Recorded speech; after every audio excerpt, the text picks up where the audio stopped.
திருமலை திருப்பதி தரிசன தகவல்களுக்கு எங்களுடைய சேனலினுடைய வாட்ஸ்அப் மற்றும் டெலகிராம் சேனல்ஸில் நீங்கள் ஜாயின் பண்ணலாம். வாட்ஸ்அப் மற்றும் டெலகிராம் சேனல்ஸ் லிங்க் இந்த வீடியோனுடைய ஃபஸ்ட்டு கமெண்ட்டில் கொடுத்துருக்கேன். ஹாய் ஹலோ எல்லோருக்கும் வணக்கம்.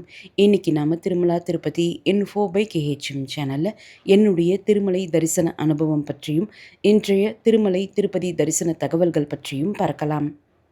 நேற்று முதல் நாள் புதன்கிழமை திருமலை தரிசனத்திற்காக போயிருந்தோம். திருமலையில் எல்லா இடங்கள்லையும் இப்போது பிரம்மோற்சவ ஏற்பாடுகள் நடந்துகிட்ருக்கு. திருமலை கோவில் கோபுரம் பிரம்மோற்சவத்திற்காக பெயிண்ட் பண்ணி முடிச்சிருக்காங்க. திருமலை கோவில் சுற்றியும் லைட்டிங் டெக்கரேஷன் ஒர்க் நடந்துகிட்ருக்கு. திருமலை கோவில் முன்னாடி பிரம்மோற்சவம் சமயத்தில் பக்தர்கள் தரிசனம் செய்வதற்காக கேலரி ஒர்க்ஸும் நடந்துகிட்ருக்கு. புஷ்கரணி தெப்பத்திலையும் ரிப்பேர் ஒர்க்ஸ் எல்லாமே ஒரு முக்கால்வாசி வேலைகள் முடிந்து ஓரளவுக்கு தண்ணீரும் நிரம்பி இருந்தது. செப்டம்பர் 10 வரைக்கும் புஷ்கரணி தெப்பம் க்ளோஸ் பண்ணி வச்சுருக்காங்க. அங்கேயும் வேலைகள் எல்லாமே பிரம்மோற்சவத்தை முன்னிட்டு ரொம்ப வேகமாகவே நடந்துகிட்ருக்கு. மாட வீதிகளை சுற்றியும் அந்த ஹீட் ப்ரூஃப் ஒயிட் பெயிண்ட் அடிச்சிட்ருக்காங்க. அதே போல் ரோட்ஸில் பிளாட்ஃபார்ம்ஸில் அந்த பிளாக் அண்ட் ஒயிட் பெயிண்ட்லாம் அடிப்பாங்க இல்லையா, அந்த ஒர்க்ஸும் இப்போ நடந்துகிட்ருக்கு. வராகசுவாமி ரெஸ்ட் ஹவுஸ் 1லையும் இப்போது ரிப்பேர் ஒர்க்ஸ் நடந்துகிட்ருக்கு. மெயின் என்ட்ரன்ஸ் முன்னாடி அந்த ஃப்ளோர் ஒர்க்லாம் நடந்துகிட்ருக்கு. அதனால் மெயின் என்ட்ரன்ஸ் க்ளோஸ் பண்ணிவிட்டு அதற்கு பதிலாக சைட் கேட்ஸ் ஓப்பன் பண்ணி அது வழியாக தான் பக்தர்களை அலோவ் பண்ணிகிட்ருக்காங்க. நாங்கள் 300 ரூபாய் தரிசன டிக்கெட் புக் பண்ணியிருந்தோம். ஃபஸ்ட்டு தரிசன ஸ்லாட்டான மதியம் 12 மணி ஸ்லாட் புக் பண்ணியிருந்தோம். 300 ரூபாய் தரிசன டிக்கெட்டினுடைய ரிப்போர்ட்டிங் பாயிண்ட்டான ஏடிசி சர்க்கிள் காலையில் 9:45 மணிலேருந்து 10:30 மணிக்குள்ளே மோஸ்ட்லி ஓப்பன் பண்ணிவிடுவாங்க. நேற்று முதல் நாள் புதன்கிழமை 9:20க்கெல்லாம் அந்த மெயின் என்ட்ரன்ஸ் கேட் ஓப்பன் பண்ணிட்டாங்க. பட் அதற்கு முன்னாடி இருக்கக்கூடிய கேட் ஓப்பன் பண்ணாதனால அங்கே இருக்கக்கூடிய ஹாலில் இருக்கக்கூடிய க்யூஸ்லேயே எல்லா பக்தர்களும் வெயிட் பண்ணிகிட்டு இருந்தாங்க. நாங்கள் 9:30 மணி போல் க்யூவில் ஜாயின் பண்ணோம். அப்போ தான் அதற்கு முன்னாடி இருக்கக்கூடிய கேட் ஓப்பன் செஞ்சு க்யூ மூவ் ஆக ஆரம்பித்தோடனே 9:30 மணிக்கு நாங்கள் க்யூவில் ஜாயின் பண்ணோம். ரொம்ப ஏர்லியராகவே இந்த கேட் ஓப்பன் பண்ணிட்டனால கூட்டம் ரொம்ப குறைவாக தான் அந்த நேரத்தில் இருந்துச்சு.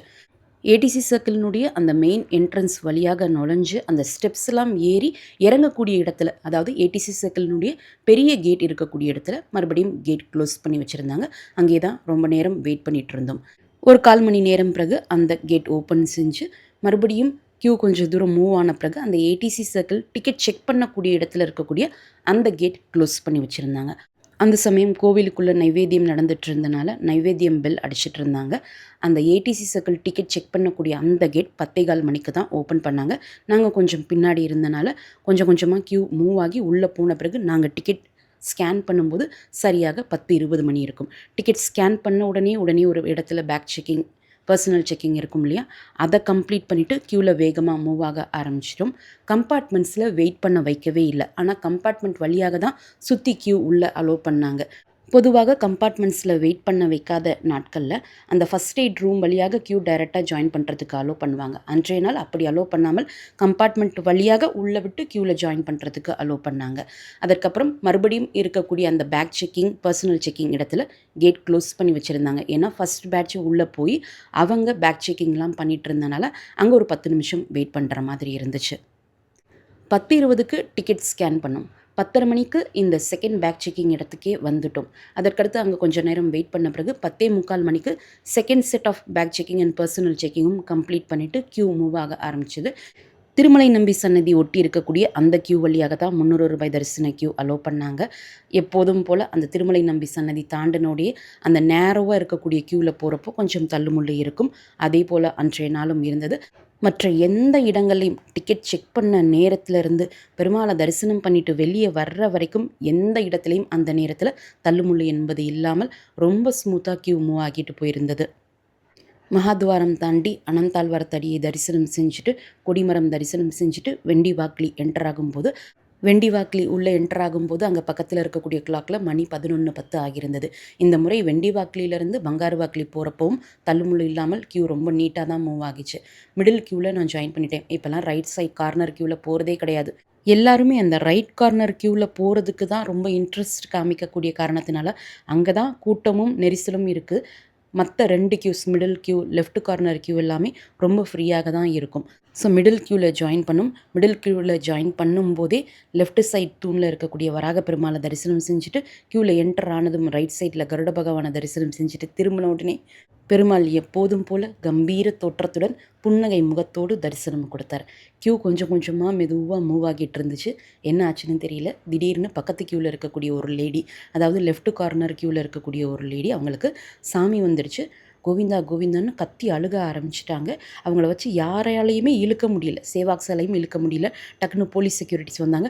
ஸோ 3 கியூவுமே ஸ்டன் ஆகி அட் அ டைமில் நின்றுடுச்சு. 3 கியூவில் இருக்கக்கூடியவங்களுக்கும் என்ன ஆகியிருக்குன்னு தெரியல. யாருக்கோ ஏதோ ஆகியிருக்கோ அப்படின்ற மாதிரி எல்லாருமே இந்த சைட் திரும்பி பார்க்க ஆரம்பிச்சிட்டாங்க. எனக்கு அவங்க முன்னாடி இருந்தனால அவங்களையும் பார்க்க முடியல. கிட்டத்தட்ட மிடில் கியூவில் முக்கால்வாசி தூரம் நான் கடந்து வந்துட்டேன். அவங்களுக்கு சாமி வந்தனால அவங்களுடைய அருளால் எல்லாருக்குமே ஒரு 30 செகண்ட் வரைக்கும் பெருமாளை எக்ஸ்ட்ராவாக தரிசனம் பண்ணுறதுக்கான வாய்ப்பு கிடச்சிச்சு. ஸோ பெருமாளை நல்லா தரிசனம் பண்ணிக்கிட்டோம்.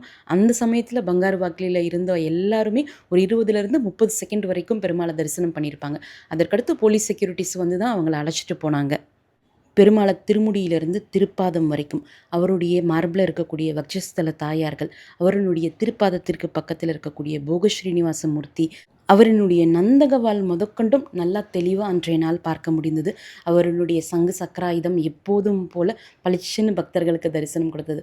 ஸோ முழுமையாக பெருமாளை தரிசனம் பார்த்த மன நிறைவோடு அன்றைய நாள் பங்காரு வாக்கிலியை விட்டு வெளியே வந்துட்டு தீர்த்தம் வாங்கிட்டு அதற்கப்புறம் விமான வெங்கடேஸ்வரர் கிட்ட கொஞ்சம் நேரம் நின்று நல்ல தரிசனம் பார்த்துட்டு உண்டியல் காணிக்கை செலுத்திட்டு 11:25க்கெல்லாம் நாங்கள் வெளியே வந்துட்டோம். பிரசாதம் கொடுக்கக்கூடிய இடத்துல நைவேத்தியம் முடிந்திருந்தனால தயிர் சாதம் கொடுத்து முடிச்சுட்டு நாங்கள் வரும்போது புளி சாதம் கொடுக்க ஆரம்பித்தாங்க. ஸோ புளி சாதமும் வாங்கி சாப்பிட்டுட்டு 11:25க்கெல்லாம் தரிசனம் முடிச்சுட்டு கோவிலை விட்டு வந்துட்டோம். நாங்கள் வெளியே வர்றப்போ வெயில் சுள்ளுன்னு அடிச்சிட்டு இருந்துச்சு. கீழே கால் வச்சு நடக்கிறதுக்கும் நமக்கு அவ்வளோ சூடாக இருந்துச்சு. அதற்கப்புறம் லஞ்செல்லாம் முடிச்சுட்டு 12:30 மணி ஆகும்போது கிளைமேட் அப்படியே கம்ப்ளீட்டாக மாறி கருமேகங்கள் எல்லாம் கூட ஆரம்பிச்சிருச்சு. அந்த நேரத்தில் வராகசுவாமி கோவில்லையும் கூட்டம் குறைவாக தான் இருந்துச்சு. அரை மணி நேரத்தில் தரிசனம் பார்த்து முடிச்சிட்டோம். இன்னும் ஒரு 2 வீக்ஸ் தான் இருக்குது பிரம்மோற்சவம் ஆரம்பமாகிறதுக்கு. லைட் டெக்கரேஷன்ஸ்லாம் கம்ப்ளீட்டாக முடிஞ்சு பிரம்மோற்சவ நாட்களில் பார்க்குறதுக்கு நம்ம பார்க்குற திருமலையா இது அப்படின்ற மாதிரி ஒரு புது திருமலையை பார்க்குற மாதிரி இருக்கும். நிச்சயமாக வைகுண்டமே பூலோகத்தில் இறங்கி வந்திருக்கக்கூடிய அவ்வளோ அழகான திருமலையை அந்த பிரம்மோற்சவ நாட்களில் நம்ம தரிசனம் செய்ய முடியும். ஸோ அந்த நாட்களுக்காக தான் எல்லா பக்தர்களும் இப்போ வெயிட் பண்ணிகிட்ருக்காங்க. அடுத்து இன்றைய திருமலை திருப்பதி தரிசன தகவல்கள் பற்றி பார்க்கலாம். கீழ் திருப்பதியில் கொடுக்கப்படக்கூடிய இலவச தரிசன டோக்கன்களான எஸ்எஸ்டி டோக்கன்கள் மற்றும் திவ்ய தரிசன டோக்கன்கள் இன்று அதிகாலை 1 மணிக்கு கொடுக்க ஆரம்பித்தாங்க. இன்று நாளை ஆகஸ்ட் 29ஆம் தேதிக்கான எஸ்எஸ்டி டோக்கன்கள் 10,000 டோக்கன்களும் திவ்ய தரிசன டோக்கன்கள் 2,000 டோக்கன்களும் மதியம் 1 மணி தொடங்கி கொடுக்க ஆரம்பித்தாங்க. திவ்ய தரிசன டோக்கன்கள் பூதேவி காம்ப்ளெக்ஸில் மட்டும்தான் கொடுப்பாங்க. எஸ்எஸ்டி டோக்கன்கள் ஸ்ரீனிவாசம், விஷ்ணுநிவாசம் மற்றும் பூதேவி காம்ப்ளெக்ஸில் கொடுப்பாங்க. கடந்த 2-3 நாட்களாகவே எஸ்எஸ்டி டோக்கன்கள் இப்போ கொஞ்சம் கூடுதல் நேரமாக கிடைக்குது. டோக்கன் கொடுக்க ஆரம்பித்த நேரத்திலிருந்து சுமார் 2.5 மணி நேரத்திலிருந்து 3 மணி நேரம் வரைக்கும் இந்த டோக்கன்கள் கிடைத்தது. இந்த இலவச தரிசன டோக்கன்கள் பொறுத்த வரைக்கும் அஷோடா இந்த நேரத்தில் கொடுக்க ஆரம்பிப்பாங்க என்று யாராலையுமே சொல்ல முடியாத சூழ்நிலை தான் தற்சமயம் இருக்குது. கான்ஸ்டண்ட்டாக ஒரே நேரத்தில் கொடுப்பது கிடையாது. அன்றைய நாள் வரக்கூடிய பக்தர்களினுடைய எண்ணிக்கையை பொறுத்து தான் அவங்க டோக்கன்ஸ் கொடுக்க ஆரம்பிக்கிறாங்க. ஸோ டோக்கன் தேவைப்படக்கூடியவங்க முதல் நாள் இரவு 9 மணிக்கே நீங்கள் அங்கே வெயிட் பண்ணிங்கன்னா 10:30 11 மணி போல் க்யூவில் ஜாயின் பண்ணுறதுக்கு அலோவ் பண்ணுவாங்க. அதற்கடுத்து 12 மணிலேருந்து 2 மணிக்குள்ளே டோக்கன்ஸ் கொடுக்க ஆரம்பிக்கிறாங்க. இதுவுமே கான்ஸ்டன்ட் கிடையாது. கூட்டம் அதிகமாக இருக்கும் பட்சத்தில் வேகமாகவும் கொடுக்கறதுக்கு வாய்ப்புகள் இருக்குது, லேட்டாக கொடுக்கறதுக்கும் வாய்ப்புகள் இருக்குது. தினமுமே டோக்கன்ஸ் எந்த நேரத்தில் கொடுக்குறாங்க என்பது ஷார்ட்ஸ் வீடியோவில் நான் மென்ஷன் பண்ணியிருக்கேன், நீங்கள் செக் பண்ணி பார்த்துக்கலாம். நேற்றிலிருந்து திருமலையில் மறுபடியும் பக்தர்கள் கூட்டம் அதிகரிக்க ஆரம்பிச்சிருக்கு. நேற்று ஆகஸ்ட் 27ஆம் தேதி திருமலை தரிசனத்திற்கு வந்த மொத்த பக்தர்களினுடைய எண்ணிக்கை 66,437. முடிக்காணிக்கை கொடுத்த பக்தர்கள் 26,771. உண்டியல் காணிக்கை 4.45 கோடி. இன்று ஆகஸ்ட் 28ஆம் தேதி காலை நிலவரப்படி டோக்கன் இல்லா நேரடி சர்வதரிசனம் கியூ சிலாத்தோரணம் வரை இருப்பதாகவும் தரிசனத்திற்கு 20 முதல் 24 மணி நேரம் ஆகிறதாகவும் டிடிடி அப்டேட் கொடுத்துருக்காங்க. எஸ்எஸ்டி டோக்கன்கள் மற்றும் திவ்ய தரிசன டோக்கன்கள் மூலம் தரிசனம் பார்ப்பதற்கு 4 முதல் 7 மணி நேரம் ஆகலாம். 300 ரூபாய் தரிசன டிக்கெட் மூலம் தரிசனம் பார்ப்பதற்கு 2 முதல் 5 மணி நேரம் ஆகலாம். இந்த தரிசன நேரமானது திருமலையில் இருக்கக்கூடிய பக்தர்களினுடைய கூட்டத்தை பொறுத்தும் நம்ம க்யூவில் ஜாயின் பண்ணக்கூடிய நேரத்தை பொறுத்தும் கூடுதலாகவோ குறைவாகவோ கூட ஆகலாம். இந்த வீடியோவை மறக்காமல் உடனடியாக உங்களுடைய ஃப்ரெண்ட்ஸ், ஃபேமிலி மெம்பர்ஸ், நெய்பர்ஸ் மற்றும் கொலீக்ஸ் கூடயும் ஷேர் பண்ணுங்கள். அவங்களுக்குமே இந்த தகவல்கள் பயனுள்ளதாக இருக்கும். திருமலை மற்றும் திருப்பதி பற்றிய தரிசன தகவல்களுக்கு எங்களுடைய சேனலை இப்போவே சப்ஸ்கிரைப் பண்ணிக்கோங்க. மீண்டும் ஒரு நல்ல தகவலுடன் உங்களை சந்திக்கும் வரை நன்றி, வணக்கம்.